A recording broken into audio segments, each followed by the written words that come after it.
Today we look at the diagnosis and repair on a 2015 Ford Fusion with no sound from the radio. So initially checking it out, we tried the volume knob and it seemed to work. The touchscreen displayed the volume correctly. The on-off button seemed to work correctly. There was just no sound from the audio system. The first thought I had was the mute button had been pressed, but it didn't display speaker mute in the corner of the screen. When you pressed the mute button, it did seem like it was working correctly and turned off and on correctly, at least by what it was displaying on the screen. One of the first symptoms I noticed, besides no sound from the audio system, was that it wouldn't let you change the radio station. It was stuck on AM, and we were unable to switch it to a different AM station. And after going to entertainment, it also would not allow you to switch from the AM band to the FM band. It did try to go to the CD, and it also tried to go to USB. Eventually it did try going to Sirius Radio, but there was no sound on any of these. Next thing I tried was pressing the sync button. Now while there wasn't an audible prompt from the sync system, the corner of the touchscreen was displaying listening, which indicates that it does think that it gave the voice prompt and is waiting on a reply. FM 106.7. After giving it a voice command to change the radio station, the message in the corner of the touchscreen changed to success, so I think it heard and understood the voice command, and it also went to the entertainment screen. So I think that it relayed the command to the tuner, but the tuner was unable to change the station. Next, I tried pairing a phone with it just to see if it would play music over Bluetooth. The phone did pair correctly, and it did come up on the touchscreen like it was playing music, but there was still no sound or no audio output on the vehicle. By this point I was becoming fairly convinced that I had no output from the audio control module, so I grabbed a scan tool just to see if there was any codes in the vehicle. So I'm going to select the option to retrieve all the continuous memory codes from memory on this vehicle. Now near the top of this list of modules you'll see the ACM or audio control module, and it's showing pass next to it. Now for it to show that module had to respond to the scan tool, and it also had to have no continuous memory codes in it. If we scroll down the list of modules, we do have several modules that have continuous memory codes in them. The instrument cluster has a memory code for losing communication with the steering column control module. The body control module has a code for that as well. There's also a code in the body control module for the headlight switch, but that's probably not related to the audio issue we're having. There's also a couple of codes in the ABS system, but there's really no codes that are probably related to the issues we're having with this vehicle in memory of any of the modules. The next thing I wanted to try was to run an on-demand test on the audio control module. And I'm using an IDS for this today, but you could just as easily do this with ForeScan. An on-demand test is more of a diagnostic test of the module. Instead of just retrieving memory codes, it actually verifies the outputs and runs tests that it wouldn't during normal operation. The ACM passed the on-demand test, so we know all the powers and grounds for the module are good. And there's also no speaker codes, so we know all the audio output circuits seem to be good. If there was an open or a short in any of the speaker circuits, it would have flagged a code here for that. And I also went ahead and did an on-demand test on the APIM or sync module while I was in there. I don't really think it could probably cause this issue, but we have so much trouble with them, it just seemed like I should probably check it and verify there weren't any issues with it that could cause this. The APIM passed the on-demand test, so there's currently no problems or hard faults in the system, but there are a couple of continuous memory codes in the system from faults that have previously occurred. The first one is an external memory card code, and this is the code you get if someone ejects the navigation card or if you have a defective card. So that's probably nothing related to the issue we're having. The second code in memory is the lost communication with the instrument cluster code. So neither of these codes probably have anything to do with the issue we're having on this vehicle. And as one final thing to try, I'm going to go ahead and clear both these codes from the memory and see if they come back or not, because our audio system problem is here all the time, and if the codes, unless the codes are present right now, that's not the cause. And neither code came back immediately. The next thing I tried doing on this vehicle was performing a master reset on the sync system.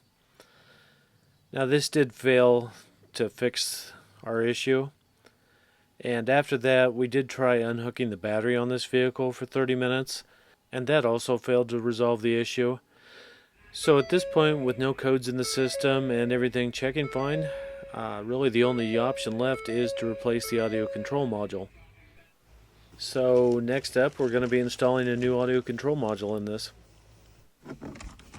I'm going to start by removing the bezel around the shifter. It just snaps in, there's no screws. And this is one of those times where an assortment of picks or plastic body tools for releasing panel clips comes in really handy. Next, I'm going to remove the bottom part of the silver colored bezel that runs around the shifter and the center console and goes up above the touchscreen on the dash. And once again, this just snaps in, there's no screws.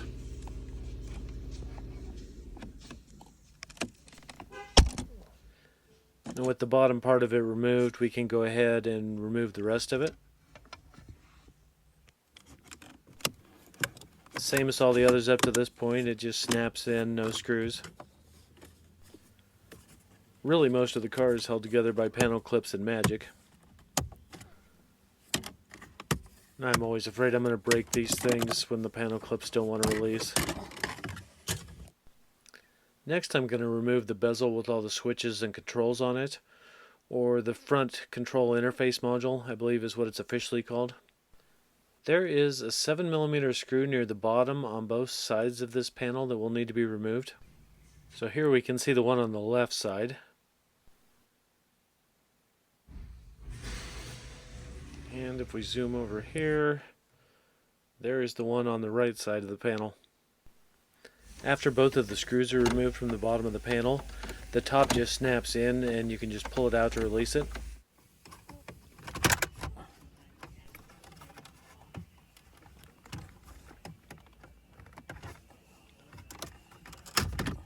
And once the panel does finally release, there are two electrical connectors on the back of it. I'm going to go ahead and release those two electrical connectors and place the bezel aside.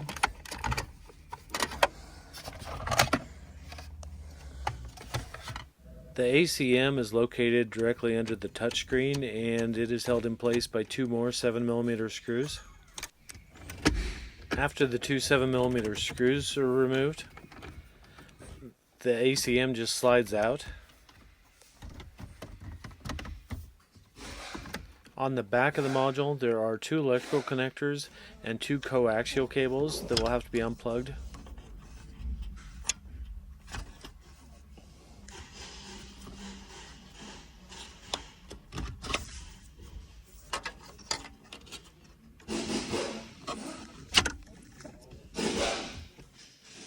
So with all the connectors removed, I'm going to go ahead and swap modules and start reassembly. Most of the modules used in modern cars are programmable, and that includes the ACM I'm installing in this car today. Really, that just means once it's installed, a PMI or programmable module installation needs to be ran on it. And I'm going to do that with IDS once I get this all back together. On a module like an ACM, I think it's really just configuration data or the as-built data that's configured to match the vehicle or how the vehicle is equipped. And if you don't have access to an IDS, I think you could do this with ForeScan, although I think you do have to have the paid version of ForeScan to change the as-built data. Now on something like an ACM, it would probably work even if you didn't do a programmable module installation, but all the features might not work or might not work properly, because really what as-built data does is configures the module for that specific vehicle and everything it's equipped with. And there'd also probably be some configuration codes in memory of a couple of the modules if it wasn't configured properly. All that's really left is to try it.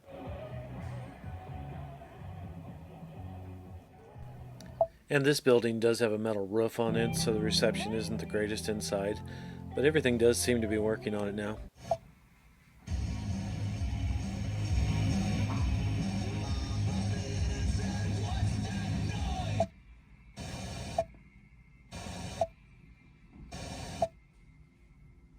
They're quite literally the foundation of your body, and if you don't take care of them... If you found this helpful or interesting, smash the like button down below. We've got a lot of great videos coming up, so please subscribe. If you've ran into this or something similar, or if you have any comments or thoughts on it, please tell me about it in the comments section down below. Hope you have a great week and take care.